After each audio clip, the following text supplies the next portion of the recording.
Good morning. I'm back. I'm going to show again an illustration concerning about the salvations of a man.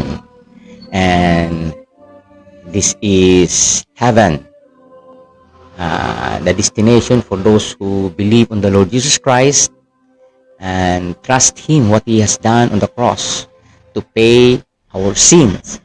And that is His promise. And this is also the Lord Jesus Christ. He is the Savior, the only Savior. And John 14:6, it says there, Jesus saith unto him, I am the way, the truth, and the life. No man cometh to the Father but by me. It's the Lord Jesus Christ. And this is the man. And Romans 3:23, for all have sinned and come short of the glory of God. The man is sinner. And Romans 6:23, for the wages of sin is death, but the gift of God is eternal life through Jesus Christ our Lord. Now, I am going to show you about the salvation that God provides for us. It is God who provide for our salvation, not a man provision, but God provision. Ang Diyos ang nagbigay ng kaligtasan sa atin at hindi ang ating sarili. At malinaw po doon na sinabi sa Ephesians 2:8, for by grace are you saved through faith, and that not of yourselves. It is the gift of God through Jesus Christ our Lord. Kaya napakalinaw po doon, ang salvation talaga ay sa Panginoon mismo. Dahil ang lahat ng tao ay makasalanan. At ano man ang gawin ng taong kabutihan ay hindi siya makakapunta sa langit. Kundi ang kabutihan na binigay ng Diyos sa atin, ang kanyang anak, na tubusin tayo sa kasalanan doon sa krus ng Kalbaryo. Iyon ang magandang gawa ng Diyos para sa atin. Dito yung magandang gawa natin, makapagliligtas. So, ito nga ang sabi ko sa inyo, ito ang langit. Ito po ang destinasyon kan lahat ng mga sumampalataya kay Jesus Christ, yung ginawa niya doon sa krus ng Kalbaryo. Hindi yung gawa natin, yung ginawa ni Jesus Christ. Kaya kung sino man ang magtiwala kay Jesus Christ ay maliligtas. Kagaya nung magnanakaw sa krus ng Kalbaryo doon, nung kasama ni Jesus Christ na crucified sa cross, hindi siya gumawa ng kabutihan. Pero nung ma-realize niya na makasalanan pala siya, at ang Panginoon, ang tagapagligtas, inaknalis niya si Jesus Christ, tinawag niyang Panginoon. Sabi nga nung magnanakaw, di ba? Panginoon, alalahanin mo ako sa iyong kaharian. At mismo sinabi ng Panginoon, ngunyan, ngayon mismo, isasama kita sa aking kaharian. O hindi siya gumawa ng kabutihan. So, makita natin si Jesus Christ na siya ang gumawa ng ating kaligtasan, hindi ang ating sarili. Napakalinaw po For God so loved the world that He gave His only begotten Son, that whosoever believeth in Him should not perish in hell, but have everlasting life.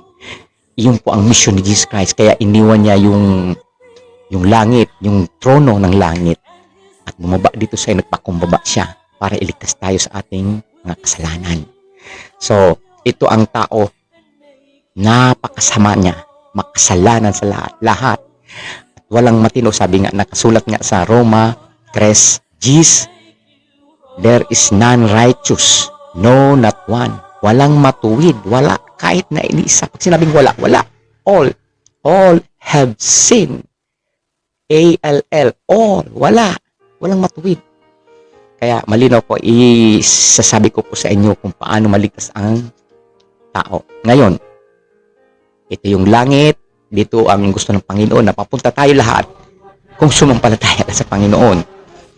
So, ito si Jesus Christ ang ating tagapagligtas. This is the only Savior. Pag sinabing the only Savior, there is none other Savior, only the Lord Jesus Christ. So, ang tao makasalanan, kailangan niyang tanggapin si Jesus Christ.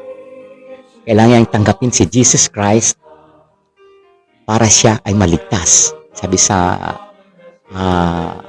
Revelations 3:20, "Behold, I stand at the door and knock. If any man hear my voice, I will come into him and sup with him and he with me."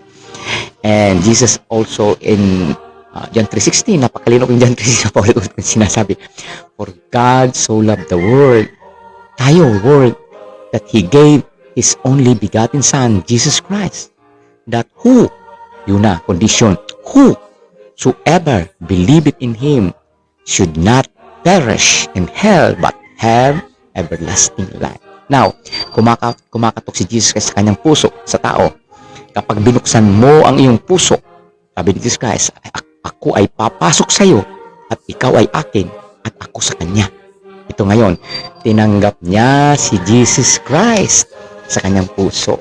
Pumasok siya sa puso. Ngayon, nanduto na itong man na to, sabi ng Panginoon, patatawarin tayo ng ating mga kasalanan. Kasi binayaran niya na doon sa krus ng Kalbaryo, tinanggap niya na si Jesus Christ. Ngayon, ito yung heaven. Dito ngayon ang gusto ng Panginoon na mapunta ang taong tumanggap kay Jesus Christ. Ngayon, kapag tinanggap niya si Jesus Christ, ay mapupunta siya sa langit. Doon sa langit po mapupunta siya kasi tinanggap ni Jesus Christ. Ngunit, ang taong hindi tumanggap kay Jesus Christ,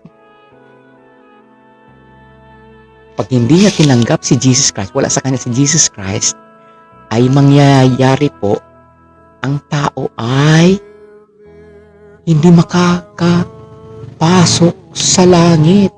Mahuhulog po siya sa impyerno. Kaya kailangan niya si Jesus Christ.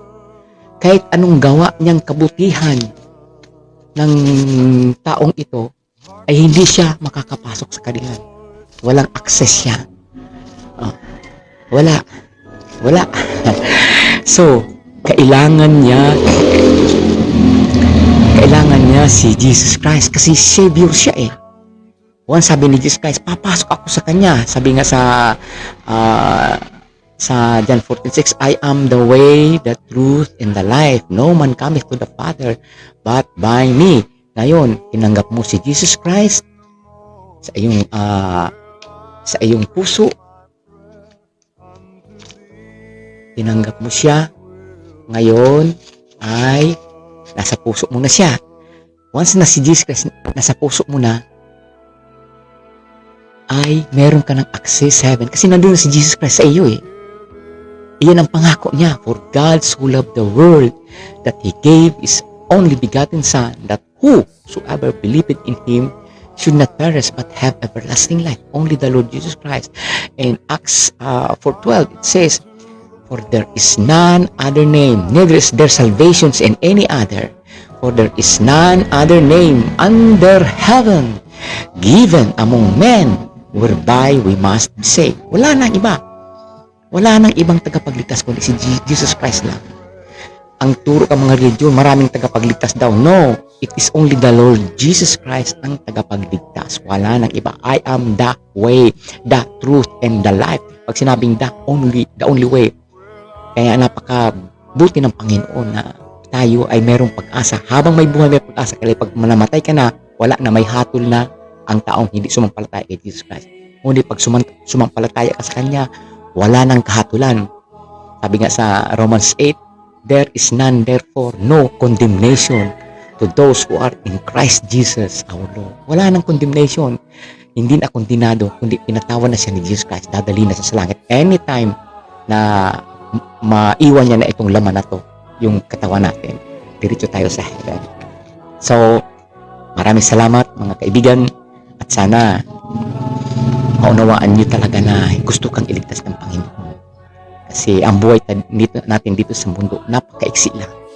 So, sa susunod, patuloy akong nagpabahagi ng kaligtasan kasi ako rin, binago ng Panginoon nung tinanggap ko siya sa aking puso. binigyan niya ako ng buhay na walang hanggan.